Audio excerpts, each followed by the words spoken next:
Bonjour à tous, bienvenue dans Action, le podcast de Primonial qui vous donne les clés pour mieux comprendre la gestion de patrimoine.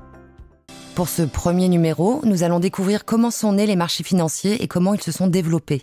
Nous apprendrons par exemple les origines du mot bourse et de l'indice CAC 40. Nous accueillons avec nous Nadine Trémolière, directrice de Primonial Portfolio Solutions, dont le quotidien consiste à scruter les marchés financiers et à en comprendre les grandes tendances. Bonjour Nadine, c'est un vrai voyage dans le temps que vous allez nous proposer. Oui, car vraisemblablement, les marchés financiers existent depuis toujours. Saviez-vous que l'obligation la plus ancienne daterait de l'an -3400 et qu'elle a été retrouvée gravée dans une roche ? C'est l'instrument le plus courant. Il vient matérialiser un contrat de gré à gré pris entre deux personnes ou deux entités. Au cours de l'histoire ancienne, on retrouve des émissions de dettes à grande échelle pour financer des projets divers. C'est par exemple le cas de la Cité de Venise qui, dès le XIIe siècle, a émis des obligations pour financer ses conquêtes et ses guerres. Ce n'est qu'au XVe siècle que l'on retrouvera la trace de la première bourse moderne. Des marchands et négociants se retrouvaient devant l'immeuble de la famille Van der Beurs à Bruges. Cet endroit s'est vite appelé Beurs et ensuite est devenu bourse. C'est aussi en Hollande que la bourse est utilisée pour financer des entreprises, et notamment la Compagnie néerlandaise des Indes orientales au début du XVIIe siècle.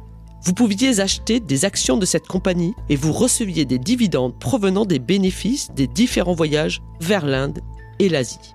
Bien sûr, les tempêtes et les pirates rendaient le rendement de votre placement plus aléatoire que dans le cas d'une obligation. C'est d'ailleurs à la suite de l'importation d'Asie de bulbes de tulipes que la première crise financière a vu le jour.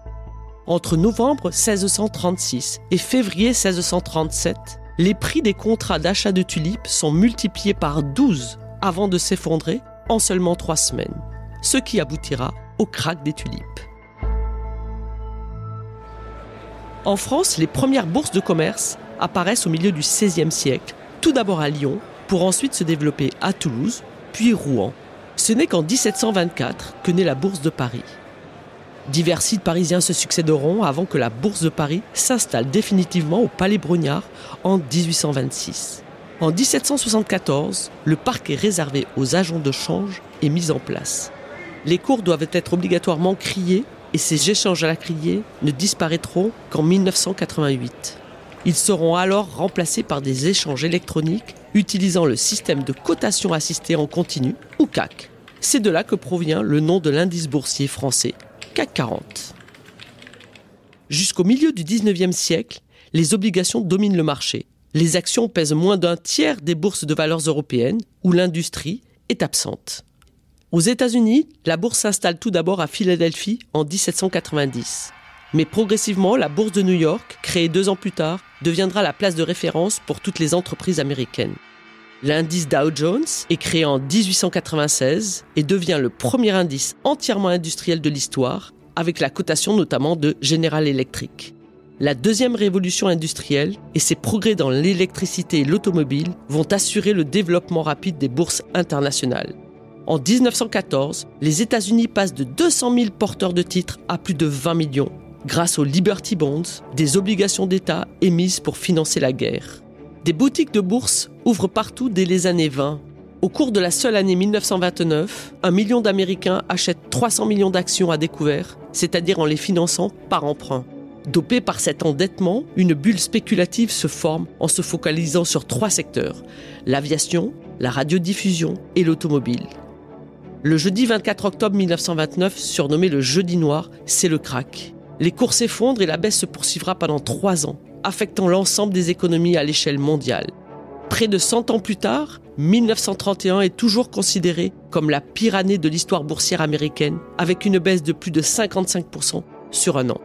En 1932, Franklin Delano Roosevelt, le nouveau président américain, a l'idée de créer un gendarme de la bourse afin de protéger les investisseurs contre les abus des sociétés et de surveiller les informations publiées. C'est ainsi que sera créée la SEC, Securities and Exchange Commission, en 1934, avec à sa tête Joseph Kennedy, père du futur président des États-Unis. Dans les années 50, les bourses américaines et européennes signent des records en série, précédant ainsi la période des 30 Glorieuses. Le Dow Jones bondira de près de 44% en 1954 et de 34% en 1959. En France, la valeur de la bourse de Paris sera multipliée par plus de 5 sur cette même décennie. La forte croissance économique est gourmande en matières premières et les valeurs pétrolières voient leur cours exploser. En 1955, 4 des 5 premières capitalisations françaises sont pétrolières, avec Esso, Française des pétroles, Shell française et Société nationale des pétroles d'Aquitaine. Les années 60 voient l'apparition des sociétés technologiques avec le développement des circuits intégrés et des superordinateurs.